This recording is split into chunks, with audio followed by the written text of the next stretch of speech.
क्या हमारे अंदर चल रहे विचारों को कोई पढ़ सकता है? क्या आपके मन में भी किसी को देखकर अश्लील विचार उठते हैं? वो या फिर एक स्त्री या पुरुष हो सकता है। क्या आप अपने भीतर जागे हुए हैं? अगर हाँ, अगर आप अपने भीतर जागे हुए हैं तो पहले के प्रश्नों का कोई मतलब ही नहीं रह जाता, क्योंकि अगर हम अपने भीतर जग जाएं तो यह प्रश्न विलीन हो जाता है। हमें महात्मा बुद्ध के जीवन की यह कहानी जरूर समझनी चाहिए और उन्हें अपने जीवन में अपनाना भी चाहिए। महात्मा बुद्ध के जीवन की ये कहानी हमारे इन सभी प्रश्नों को सार्थक करती है। महात्मा बुद्ध के यहाँ कई राजकुमार दीक्षित हुए और वे बहुत बड़े बड़े भिक्षु बने। एक बार एक राजकुमार बुद्ध के पास दीक्षित हो गए। दीक्षा के दूसरे दिन ही बुद्ध ने उन्हें किसी श्राविका के घर भिक्षा मांगने के लिए भेजा। वह वहां गए। रास्ते में 2-3 घटनाएं ऐसी घटी जिससे वे परेशान हो गए। रास्ते में उनके मन में ख्याल आया कि मुझे जो भोजन प्रिय है वो तो अब नहीं मिलेंगे। लेकिन जब वह श्राविका के घर गए और भोजन करने के लिए बैठे तो देखकर हैरान हो गए। वहां श्राविका ने वही भोजन परोसा जो उन्हें बहुत प्रीतिकर है। फिर उन्होंने सोचा, यह संयोग मात्र है, जो मुझे पसंद है वही आज भोजन बना होगा। वह भोजन करता है और तभी उसे ख्याल आता है कि रोज तो भोजन के बाद 2 घड़ी विश्राम करता था और आज उसे फिर धूप में वापस लौटना है। लेकिन तभी श्राविका ने कहा कि भिक्षु, बड़ी अनुकंपा होगी अगर आप भोजन के बाद 2 घड़ी विश्राम कर ले। वह बहुत हैरान हुआ कि जब मैं सोचता हूँ तभी वह श्राविका ने कहा था। फिर भी सोचा संयोग की ही बात होगी कि मेरे मन में भी जो बात आई और उसके मन में भी सहज बात आई कि भोजन के बाद भिक्षु विश्राम कर ले। श्राविका ने चटाई बिछा दिया। फिर भिक्षु लेट गए। लेटते ही उन्हें ख्याल आया कि जब मैं राजमहल में था तो बड़े ऐशो आराम से था। आज न तो अपना कोई साया है, न कोई छप्पर है अपना, न अपना कोई बिछौना है। अब तो आकाश छप्पर है, जमीन बिछौना है। भिक्षु सोच ही रहा था कि श्राविका लौटती हुई आई और उनसे पीछे से कहा, भंते, इसे अपना घर ही समझो, ऐसा क्यों सोचते हो? न तो किसी की सैया है न किसी का साया है। अब संयोग मानना कठिन हो गया था। अब तो बात स्पष्ट थी। वह उठकर बैठ गए और उन्होंने कहा कि मैं बड़ी हैरानी में हूँ। क्या मेरे विचार तुम तक पहुँच जाते हैं?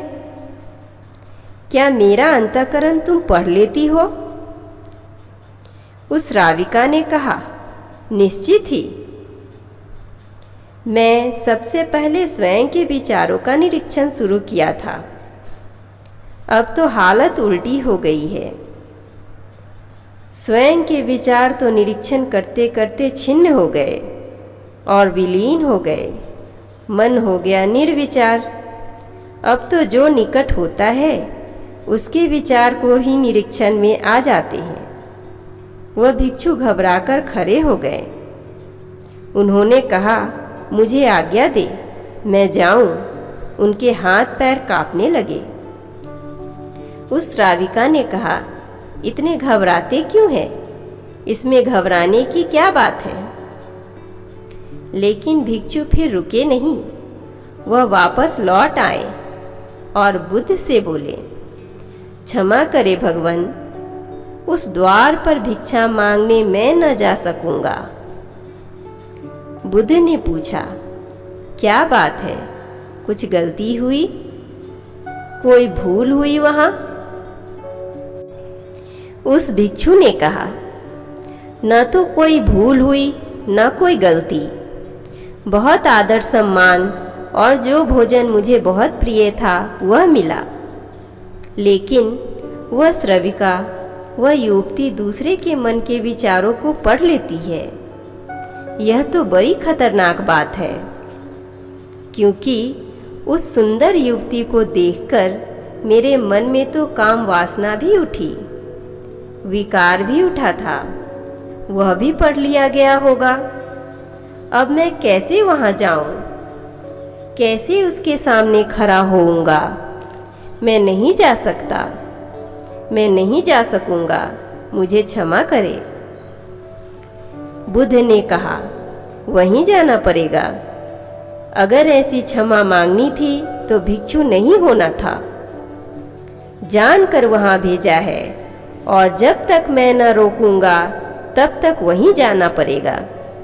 महीने, 2 महीने, वर्ष, 2 वर्ष, निरंतर यही तुम्हारी साधना होगी। लेकिन होश पूर्वक जाना, भीतर जागे हुए जाना और देखते हुए जाना कि कौन से विचार उठते हैं, कौन सी वासनाएं उठती है, और कुछ भी मत करना, लड़ना मत, जागे हुए जाना, देखते हुए जाना कि भीतर क्या उठता है, क्या नहीं उठता।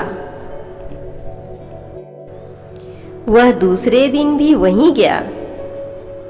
ऐसा सोच ले उसकी जगह आप ही जा रहे हैं, और वह श्राविका आपका मन पढ़ लेती है, और वह बहुत सुंदर है, बहुत आकर्षक है, वह सम्मोहक है, और वह मन पढ़ लेती है आपका। हाँ, मन न पढ़ती होती या आपको पता न होता तो फिर मन में आप कुछ भी करते। आज क्या करेंगे? आज आप ही जा रहे हैं उसकी जगह भिक्षा मांगने। रास्ते पर आप हैं।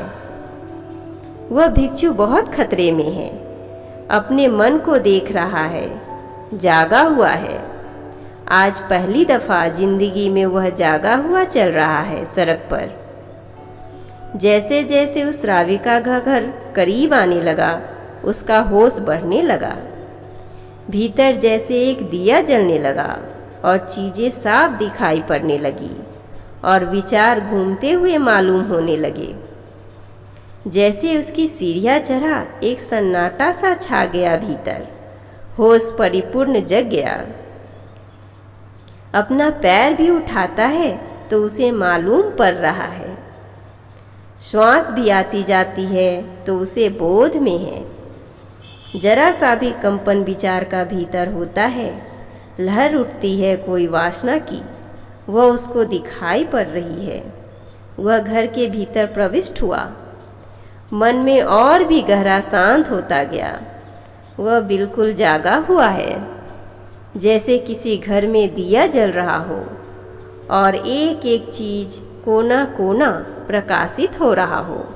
वह भोजन को बैठा, उसने भोजन किया, वह उठा, वह वापस लौटा। पिछली बार जब लौटा था तो हताश निराश लौटा था, पर इस बार नाचता हुआ वापस लौटा। बुद्ध के चरणों में गिर पड़ा और उनसे कहने लगा, अद्भुत भगवान, अद्भुत हुई बात। जैसे जैसे मैं उनके निकट पहुंचा और जैसे जैसे मैं जागा हुआ हो गया, वैसे वैसे मैंने पाया कि विचार तो विलीन हो गए, कामनाएं तो छिन्न हो गई, और मैं जब उसके घर में गया तो मेरे भीतर पूर्ण सन्नाटा था। वहाँ कोई विचार नहीं था, कोई वासना नहीं थी, वहाँ कुछ भी नहीं था। मन बिल्कुल शांत और निर्मल दर्पण की भांति था। बुद्ध मुस्कुराते हुए बोले, इसी बात के लिए वहाँ भेजा था। कल से वहाँ जाने की जरूरत नहीं है। अब जीवन में इसी भांति जियो जैसे तुम्हारे विचार सारे लोग पढ़ रहे हो। अब जीवन में इसी भांति चलो जैसे जो भी तुम्हारे सामने है वह जानता है, तुम्हारे भीतर देख रहा है। इस भांति भीतर चलो और भीतर जागे रहो। जैसे जैसे जागरण बढ़ेगा वैसे वैसे विचार वासनाएं छिन्न होती चली जाएगी। जिस दिन जागरण पूर्ण होगा उस दिन तुम्हारे जीवन में कोई कालिमा, कोई कलुष रह जाने वाला नहीं है। उस दिन एक आत्म क्रांति हो जाती है। इस स्थिति के जागने को, इस चैतन्य के जागने को भगवान बुद्ध कह रहे हैं विवेक का जागरण, विवेक का जागरण।